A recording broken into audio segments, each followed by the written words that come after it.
បន្ទាប់ពីយើងជិះមកស្បកធំមកយើងមកដល់កន្លែងណាក្រាស់សាំងទេឡាហើយនេះវាធំ3តោ Hello ហើយនេះមានដំណើរផ្សារមួយមកលេងខេត្តសៀមរាប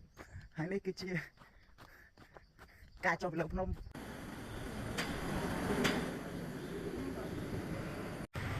បាទជំរាបសួរហើយនៅសួស្តីថ្ងៃនេះមានដំណើរកំសាន្តមួយគឺទៅលេងខាងខេត្តសៀមរាបហើយខ្ញុំបានចេញពីភ្នំពេញទៅគឺម៉ោង6ល្ងាចហើយនេះគឺជាសកម្មភាពដែលខ្ញុំជិះទៅតាមផ្លូវជាតិលេខ6ហើយនេះគឺយើងជិះបានមកស្បត់ធំពេលយប់យើងអាចបានថតទេនៅតាមផ្លូវគឺនេះគឺជាយើងមកដល់កន្លះសាំងការតិចនៅចិត្តទីរំខេត្តកំពង់ធំហើយនេះគឺជាសកម្មភាពដែលខ្ញុំមកបានពីម៉ូតូគឺខ្ញុំបានតែដេកនៅចិត្តផ្សារកំពង់ក្ដីគឺខ្ញុំដេកទស្សនៈនៅផ្សារកំពង់ក្ដីទស្សនៈនេះគឺខ្ញុំធ្លាប់ចូលដេកគឺបន្ទប់ស្អាតមែនតើហើយចំពោះការមកពីម៉ូតូលើកនេះគឺបងប្រុសមួយគឺគាត់ទៅដល់មានជ័យហើយចំពោះខ្ញុំវិញគឺខ្ញុំទៅត្រឹមសៀមរាបហើយខ្ញុំត្រឡប់មកភ្នំពេញវិញគឺខ្ញុំទៅនោះមានដំណើរកំសាន្តទៅវិញល្ងាចហើយនេះគឺជាសកម្មភាពដែលខ្ញុំជិះចេញពេលព្រឹកឡើងគឺខ្ញុំមកតែឯងទេហើយគាត់គឺគាត់នៅគេងទស្សនៈគឺគាត់អត់តន់ក្រោកទេដោយសារ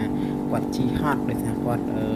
ជិះរឿងផ្លូវឆ្ងាយជាងខ្ញុំអញ្ចឹងគឺខ្ញុំប្រញាប់ចេញមកមុនគាត់ដោយសារខ្ញុំប្រញាប់ស្រួលទៅភ្នំពេញហើយដំណើរកំសាន្តមួយនេះវិញគឺខ្ញុំទៅគឺធ្វើដំណើរទៅវិញល្ងាចគឺទៅសៀមរាបទៅវិញល្ងាចហើយចំពោះដំណើរកំសាន្តមួយនេះវិញគឺបងប្អូនស្ដាប់អត់ច្រឡំទេគឺខ្ញុំបានធ្វើដំណើរពីភ្នំពេញទៅសៀមរាបគឺយើងទៅវិញល្ងាចគឺយើងដើរលេងមកព្រឹកល្បាក់ម៉ោង10អីគឺយើងចេញមកភ្នំពេញវិញហើយនេះគឺជាសកម្មភាពដែលខ្ញុំចេញពីដំដែកផ្សារដំដែកមកផ្សារបឹងមាលាគឺគោលដៅធំខ្ញុំគឺចង់ទៅផ្សារបឹងមាលាហើយនឹងទៅផ្សារ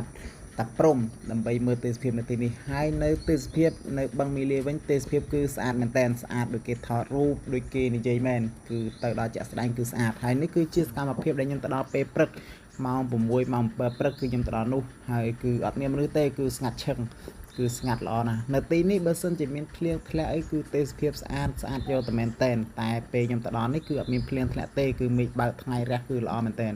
ហើយចំពោះផ្សារបឹងមាលានេះខ្ញុំទៅដល់ពេលព្រឹកគឺទៅដល់អត់មានមនុស្សហ្នឹងគឺស្ងាត់ចងោមមែនតែនគឺទៅមានអារម្មណ៍ថារឿងខ្លាចតិចដែរតែវាអត់អីទេគឺដោយសារកន្លែងនេះគឺកន្លែងដើរលេងកន្លែងទេសចរអញ្ចឹងក៏វាអត់មានបញ្ហាដែរ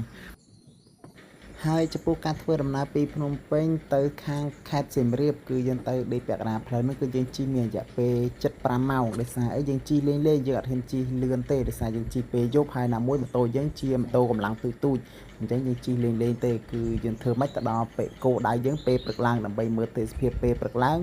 ហើយយើងមើលបានពេលថ្ងៃបន្តិចគឺយើងនឹងត្រឡប់មកភ្នំពេញវិញដោយសារយើងអត់សូវមានពេលគ្រប់គ្រាន់ទេ